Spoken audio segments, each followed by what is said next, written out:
not here to say that we should all be running charter flights and getting pilots on demand like Uber drivers, but still, the app has an impact.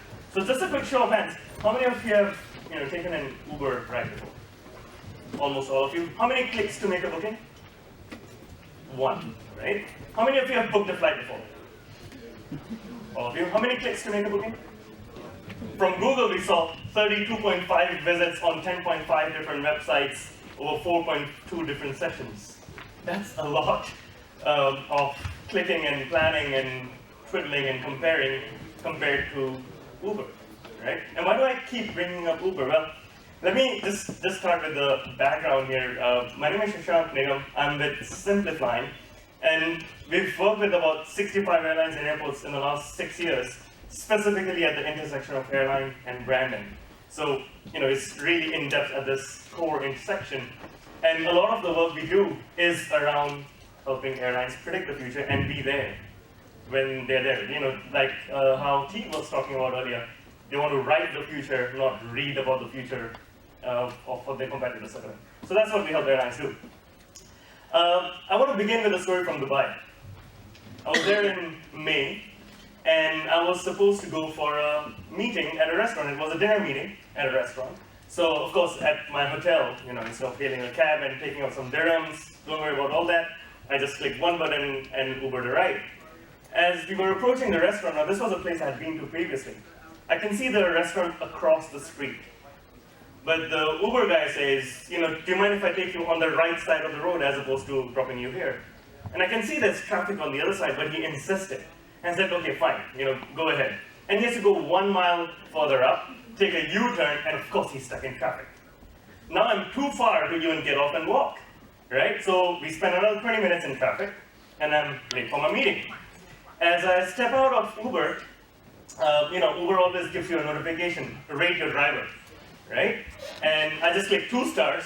The moment rating goes below 3 stars, Uber pops up a message that says, why is that? Give us a feedback. So I literally type in, the driver took a U-turn and I took way too long, I told him not to, and I was late for my meeting. And I just hit send, went on for my dinner.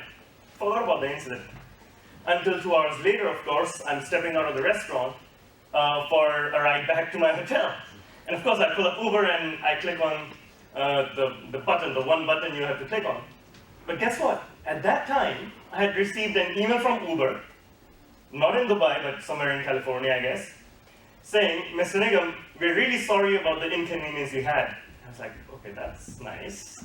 And then it goes on to say, we actually calculated the average fare paid for your distance travel at this time of the day every single day. And we realized you did pay a much higher fare, and we have already refunded you the difference in fares, and it's on your bank card. I was like, wow, I did not even ask for a refund here. I didn't even ask for, reply to my feedback. When was the last time you had, one, a reply from an airline you proactively sent a request to within 3 weeks, and then a refund without actually asking for it? I don't think too many airlines do that. But why am I bringing up Uber? Of course, Uber is not going to start an airline. They do have a helicopter service, by the way. Uber is not going to start an airline tomorrow, but why does this matter? This matters because the latest data we have is 55% of business travelers take Uber compared to taxi. That means a majority of your customers are more used to Uber than any other app. So if you're Ryanair and you want to be ahead of EasyJet, you don't look at what EasyJet is doing, you look at what Uber is doing because that's what your customers are using. That's the benchmark. The benchmark is not the airline that is doing better than you. The benchmark is what the traveler is using, right? Doing as well as the next airline will just get you up to par at best. But if you want to leapfrog, you have to think like Uber, which is what I mean by Uberization of the airline business. So how do you go from Amazon to Uber? We keep hearing, on the panel earlier this morning, 4 speakers said we want to be like Amazon. But if you want to be like Amazon, you're a great 5-step booking company. You're not a 1-click booking company. You want to leapfrog your competition, you have to really think like Uber. You have to get ahead of the game. So how do you do that? Just 3 things. There's lunch waiting, and I'm supposed to give you lots of material to talk about during lunch. So 3 things you should do to think like Uber. The first is real-time feedback system. Ross earlier from Qatar Airways talked about things going wrong and them getting feedback. And I'm a frequent flyer at Qatar Airways. I can tell you they're still working on it. Most large airlines are still working on it. Very few have got this right, where you can send real-time feedback, get real-time feedback. And there are 2 that I'd like to highlight today. One is American Airlines, and the other is KLM. Is KLM in the room? Yeah, we've got one. So you might be familiar. So let me start with the American Airlines example first, which uses their in-flight Wi-Fi to deliver real-time customer service to passengers by someone on the ground. Okay, it's pretty interesting. Ladies and gentlemen, you may now use your electronic devices. For questions about I forgot to call American. Don't forget to try our new in-flight chat with one of our agents on the ground. Just launch the American app and type away. Okay, let's see. Start the app. Got the call button. Nice. Finding agent. Yeah, I'd like to chat. Yeah, I'd like to return Sunday afternoon.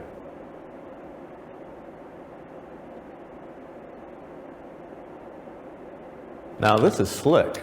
I could get used to this.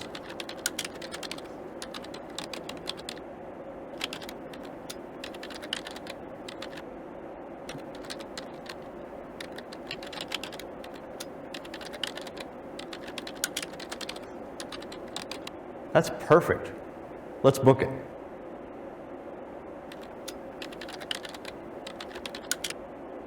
Oh, I forgot. I really need an upgrade.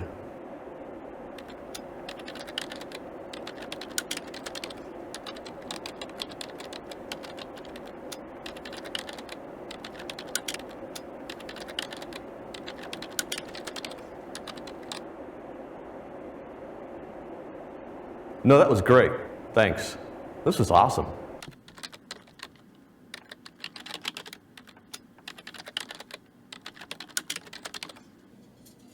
Wow, this is a first. Customer service at 35,000 feet. I'm not flying anybody else. American Airlines previously. It's not the Singapore Airlines of the world, yeah?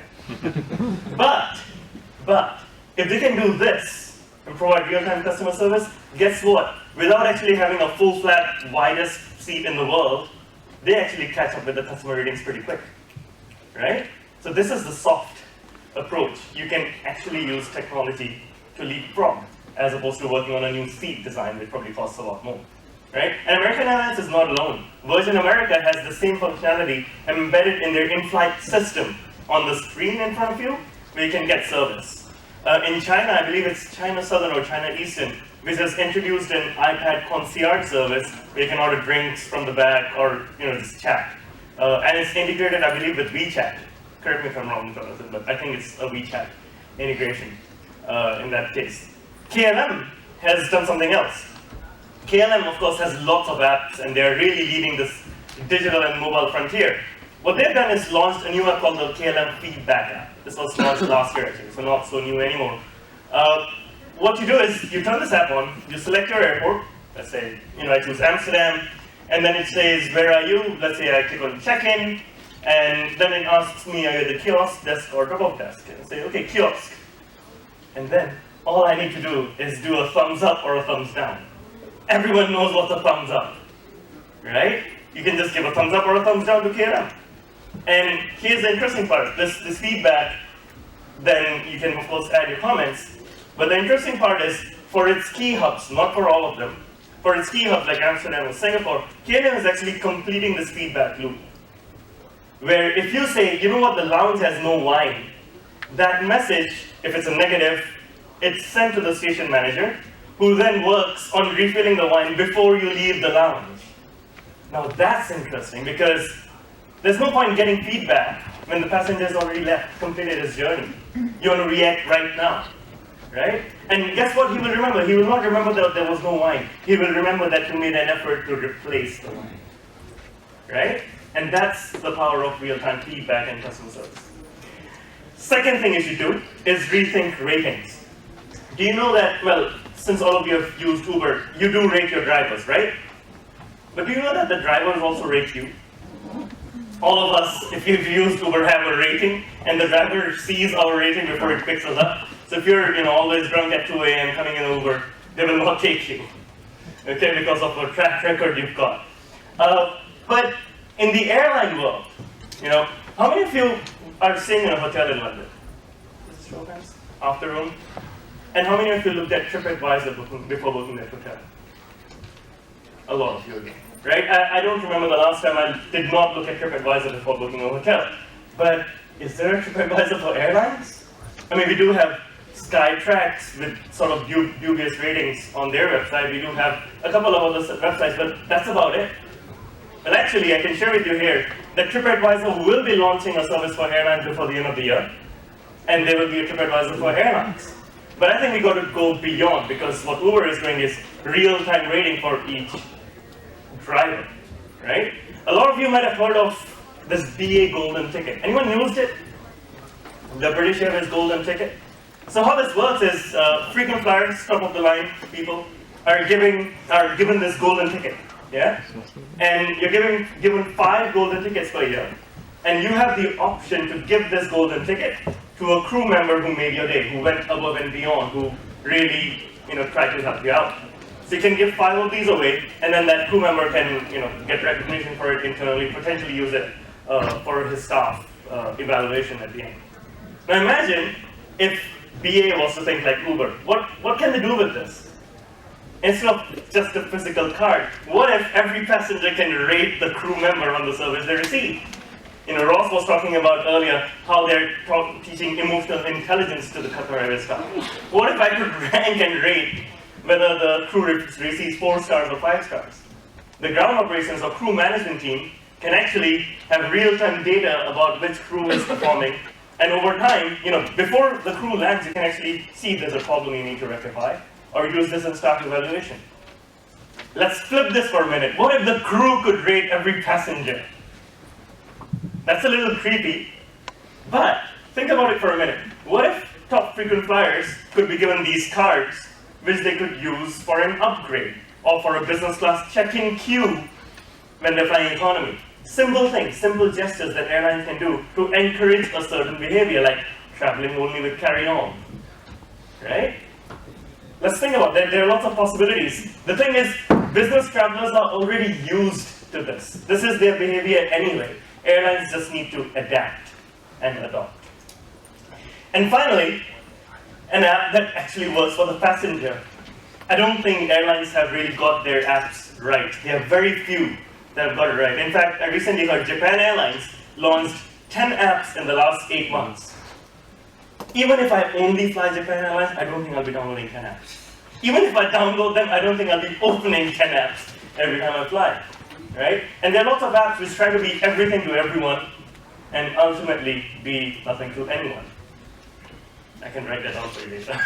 But you have to remember that you have to make the app useful to the passenger. We saw earlier from David from Wired in the other room, Uber allows you to just hold your credit card, scan it, and all the information is in there.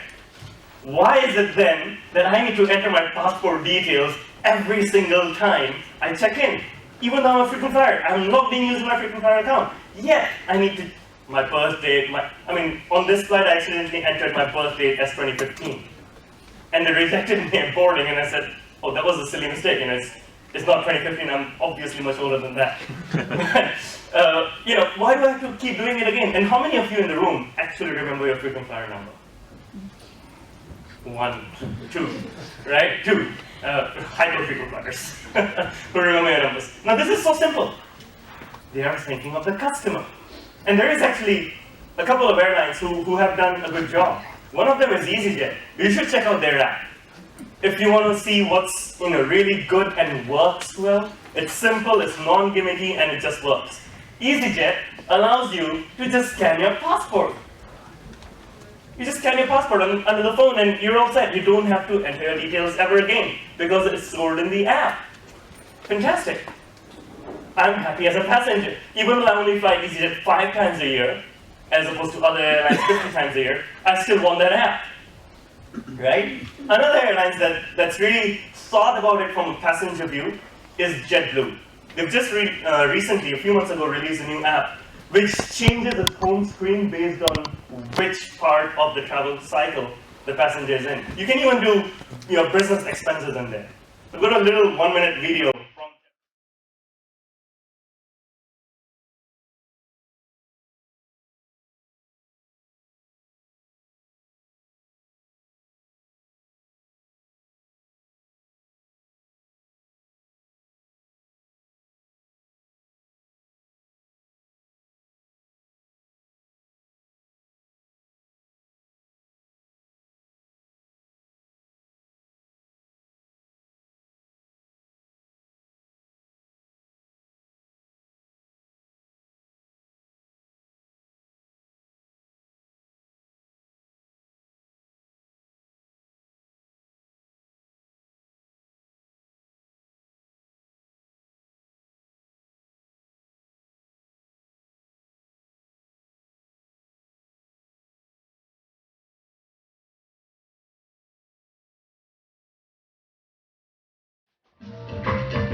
It's just that simple. It wasn't a 5-minute video with 100 features or 50 buttons, right? The screen changes.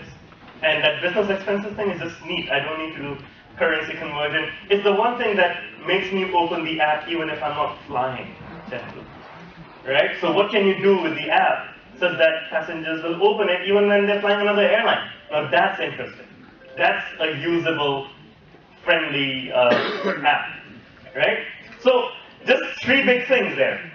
Because when I say, Uberization of the airline industry, travelers today have evolved, right? And so has the ecosystem. Today all travelers use Uber, they use Airbnb, some might even use Tinder.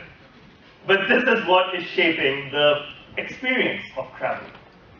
So you don't just benchmark yourself against the next best airline, you benchmark yourself against who is leading the innovation in terms of the customer travel, the consumer travel space. So that was what I meant when I said Uberization of the airline industry. If you want to leapfrog that of competition, you have to think like Uber. Download it, try it out if you have not used it yet. If you pass me a card later, I'll be happy to send you those videos or the presentation. But happy to take any questions right now. Thank you.